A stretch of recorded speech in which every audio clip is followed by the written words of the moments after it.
Emily was a college student at a small university in the Midwest. She was studying psychology and had a keen interest in understanding human behavior. One weekend, she decided to visit her parents, who lived in a rural town about a 4-hour drive away. She packed her bags, loaded her car, and set off late in the afternoon. As the sun began to set, Emily found herself driving through a series of lonely, winding roads.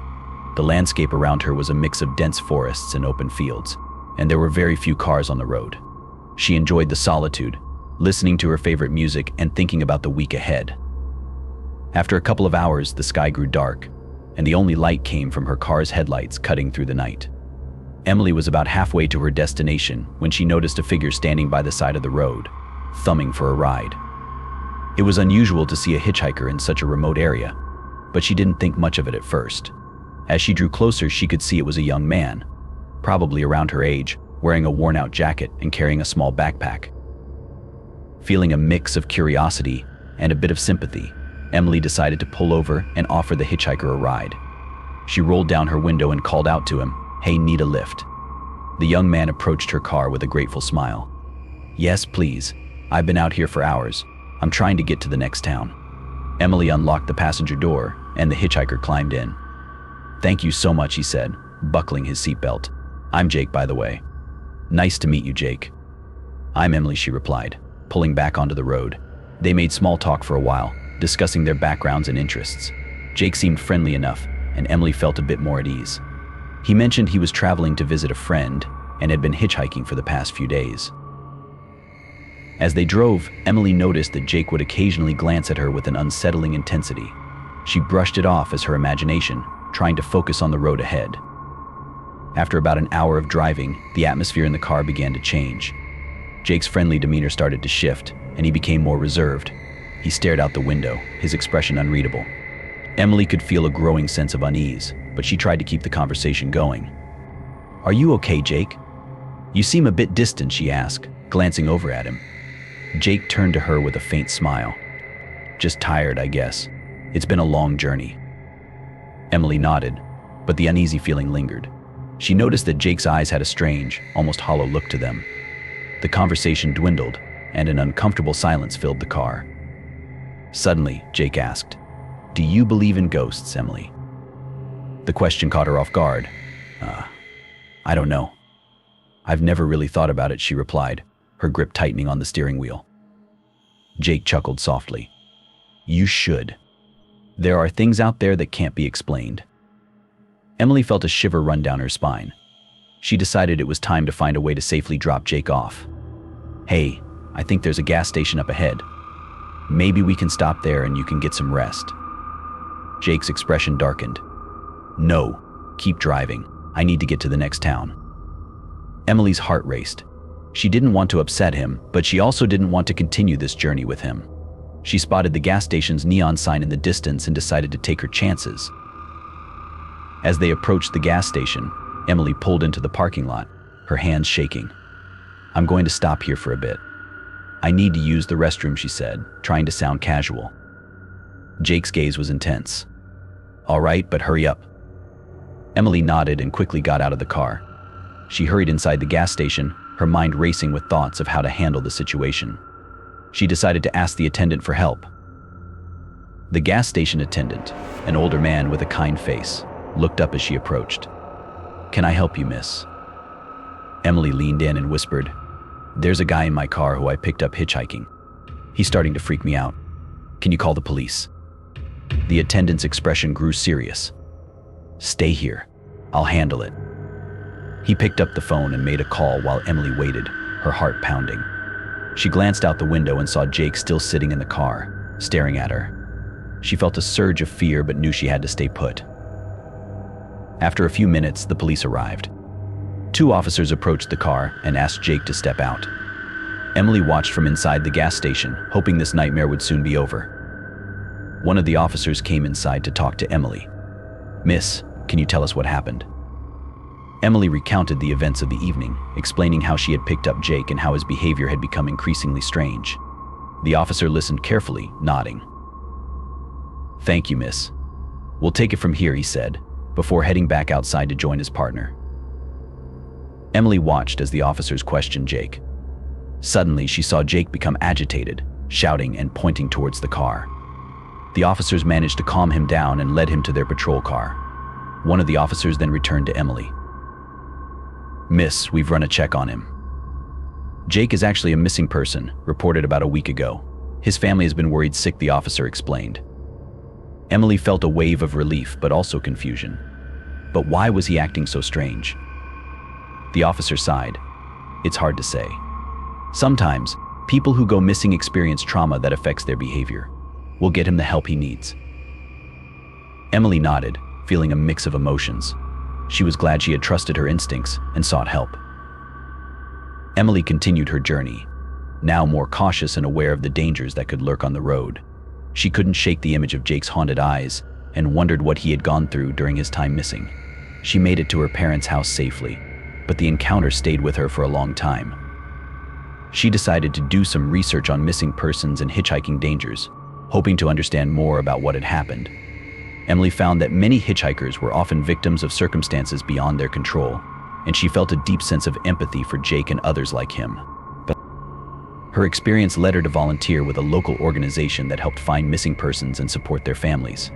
She wanted to make a difference and prevent others from experiencing the same fear and uncertainty she had faced. Years later, Emily looked back on that fateful night as a turning point in her life. She had learned valuable lessons about trust, caution, and the importance of helping others. Her work with the organization brought her a sense of fulfillment and purpose. Emily never picked up another hitchhiker, but she continued to share her story with others, hoping to raise awareness about the dangers and complexities of hitchhiking. She wanted people to understand that not everyone on the road was a threat, but it was essential to stay vigilant and trust their instincts.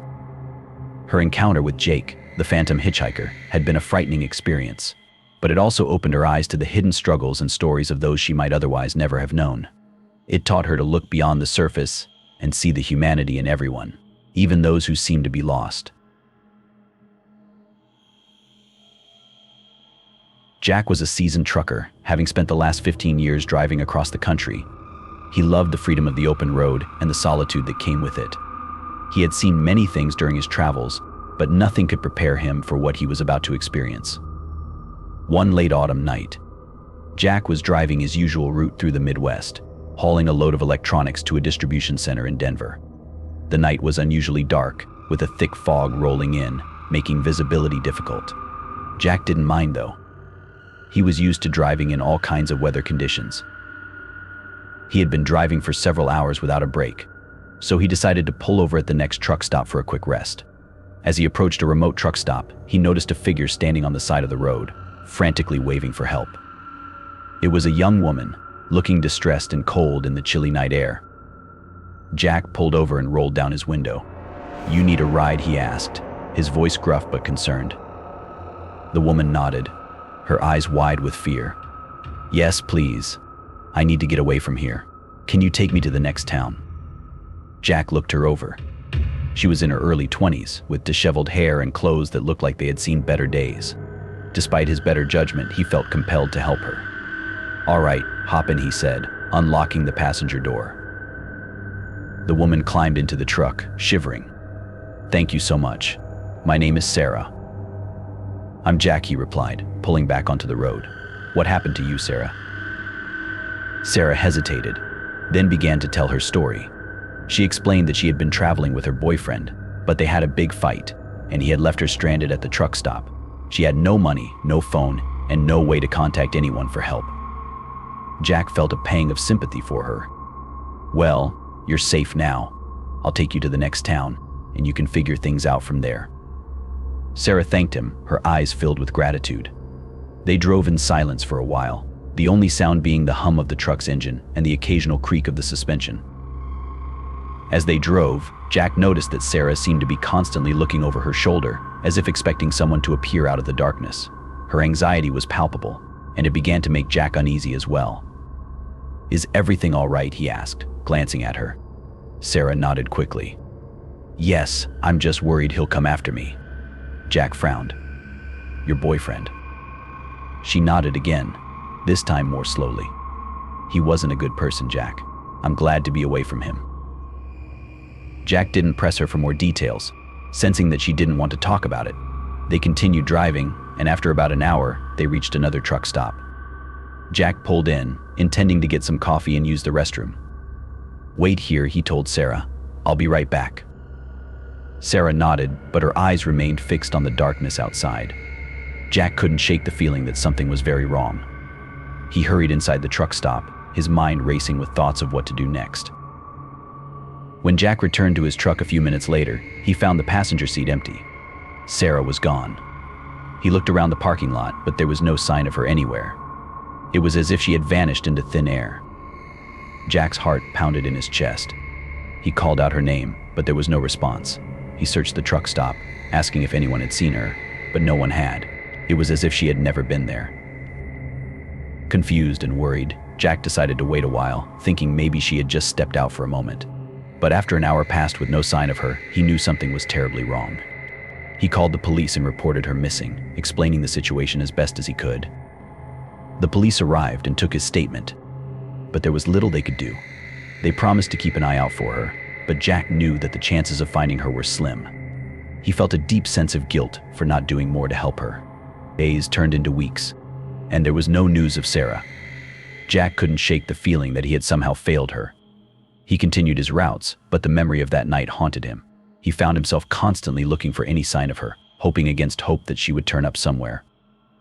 One day, while stopped at a different truck stop, Jack overheard a conversation between two truckers. They were talking about a young woman who had gone missing from a truck stop a few weeks ago. Jack's ears perked up, and he listened closely. "Yeah, they say she just disappeared without a trace. It's like she was never there," one of the truckers said. Jack couldn't believe what he was hearing. Could it be the same woman? He approached the truckers and asked them for more information. They told him that the woman had been seen with a trucker, but she had vanished without a trace. No one knew what had happened to her. Jack felt a chill run down his spine. He knew he had to find out more. He began to investigate on his own, talking to other truckers and visiting different truck stops, hoping to piece together the mystery of Sarah's disappearance. As Jack delved deeper into his investigation, he uncovered a series of strange and unsettling events. He found out that Sarah's boyfriend was not just an abusive partner, but he had a history of criminal activities. He had been involved in several disappearances and was wanted by the police. Jack's fear grew as he realized that Sarah might have been running from more than just an abusive relationship. He suspected that her boyfriend had something to do with her disappearance, but he had no concrete evidence to prove it. One night, while parked at a rest area, Jack had a vivid dream. In the dream, Sarah appeared to him, her face pale and her eyes filled with sorrow. She reached out to him, whispering, "Help me, Jack." He woke up in a cold sweat, his heart racing. He knew he couldn't give up on her. He continued to search, following every lead and clue he could find. His determination grew stronger with each passing day. Months later, Jack's persistence paid off. He received a tip from another trucker who had seen Sarah's boyfriend at a remote cabin in the woods. Jack contacted the police and provided them with the information. The police raided the cabin and found Sarah's boyfriend, along with several other missing women. Sarah was not among them, but the evidence they found helped to piece together the truth. Sarah's boyfriend had been abducting women and holding them captive in the cabin. He had killed several of them, and Sarah was presumed to be one of his victims. The news devastated Jack, but he felt a sense of closure knowing that her boyfriend had been caught. He continued to honor Sarah's memory by sharing her story with other truckers, hoping to raise awareness about the dangers of hitchhiking and the importance of helping those in need. Jack's encounter with Sarah had changed him forever. He became more vigilant on the road, always looking out for signs of trouble and offering help to those who needed it. He knew he couldn't save everyone, but he could make a difference one person at a time.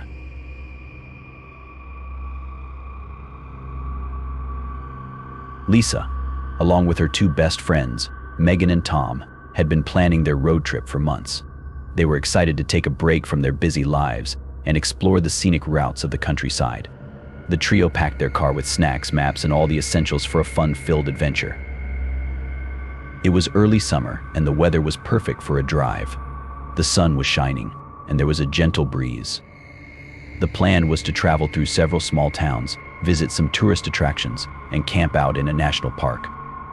Lisa was behind the wheel. Megan was in the passenger seat, and Tom was sprawled out in the back, enjoying the ride. As they drove, they played their favorite music, sang along, and talked about everything under the sun. The mood was light and carefree, and they felt a sense of freedom and excitement about the journey ahead.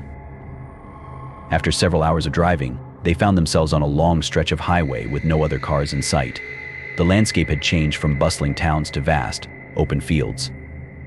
They were in the middle of nowhere when they spotted a hitchhiker standing on the side of the road, holding a sign that read "Need help." Lisa slowed down, and Megan rolled down her window. "Hey, do you need a ride?" she called out. The hitchhiker, a middle-aged man with a weathered face and a scruffy beard, nodded. "Yes, please. I'm trying to get to the next town." Lisa and her friends exchanged glances. "What do you think?" Lisa asked. "Let's help him out." "He looks harmless," Tom said from the back seat. Lisa pulled over, and the hitchhiker climbed into the back seat next to Tom. "Thank you so much," he said, his voice gravelly. "I'm Daniel." "I'm Lisa, and these are my friends Megan and Tom," Lisa said, introducing them. "Nice to meet you all," Daniel replied, settling into the seat. As they continued down the highway, Daniel began to share his story. He explained that he was a traveling psychic, offering his services to those in need. Lisa and her friends found this intriguing and started asking him questions about his experiences and abilities. "You must have some interesting stories," Megan said, turning to look at him. Daniel nodded. "I've seen a lot of things, some good, some bad. But one thing I've learned is to always trust your instincts." The conversation flowed easily, but Lisa noticed that Daniel would occasionally glance at her with an intense look in his eyes. It made her feel a bit uneasy, but she brushed it off, attributing it to his eccentric personality.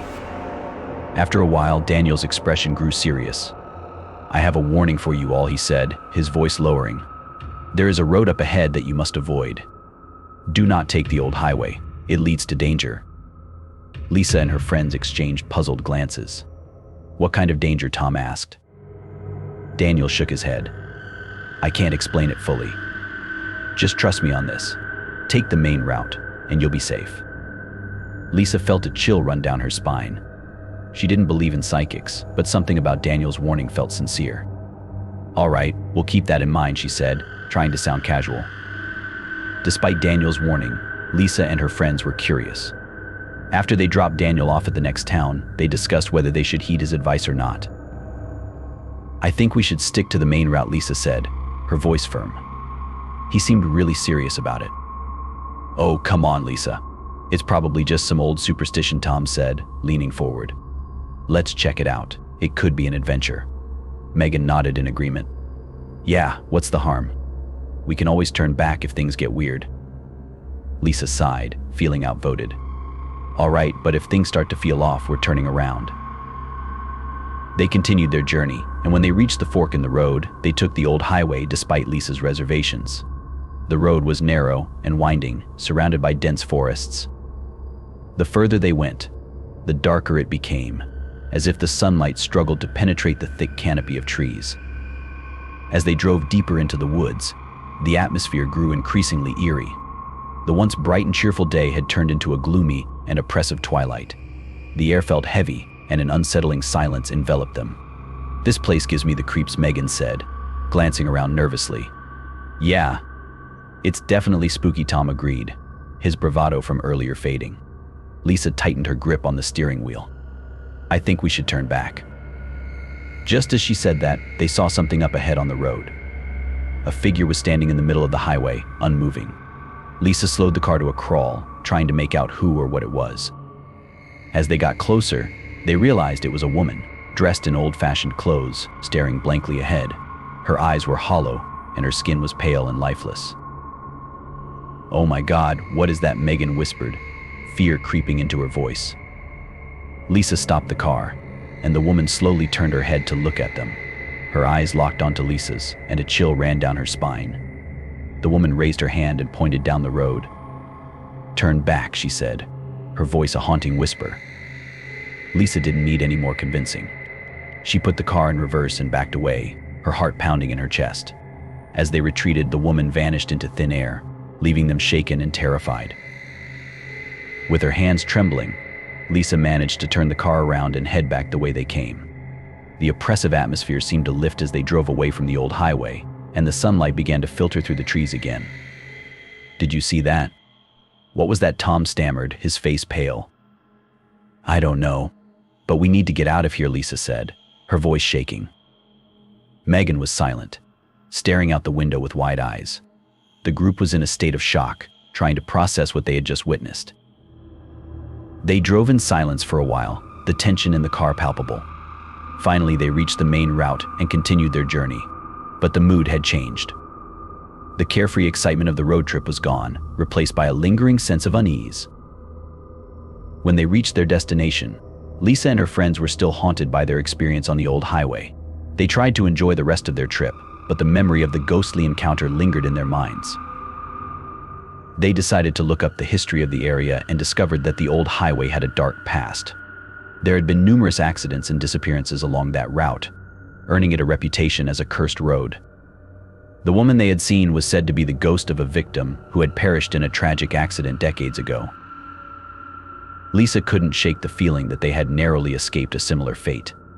She felt a deep sense of gratitude towards Daniel, the hitchhiker who had warned them. His cryptic advice had saved their lives. When they returned home, Lisa shared their story with friends and family, hoping to warn others about the dangers of ignoring such warnings. The experience had changed her, making her more cautious and aware of the unknown. Lisa and her friends never forgot the eerie encounter on the old highway. It was a lesson in trusting their instincts and respecting the mysteries of the road. If you want to see more horror stories, please like the video, share your thoughts, and subscribe to our channel. Stay with us, thank you, and see you in the next videos.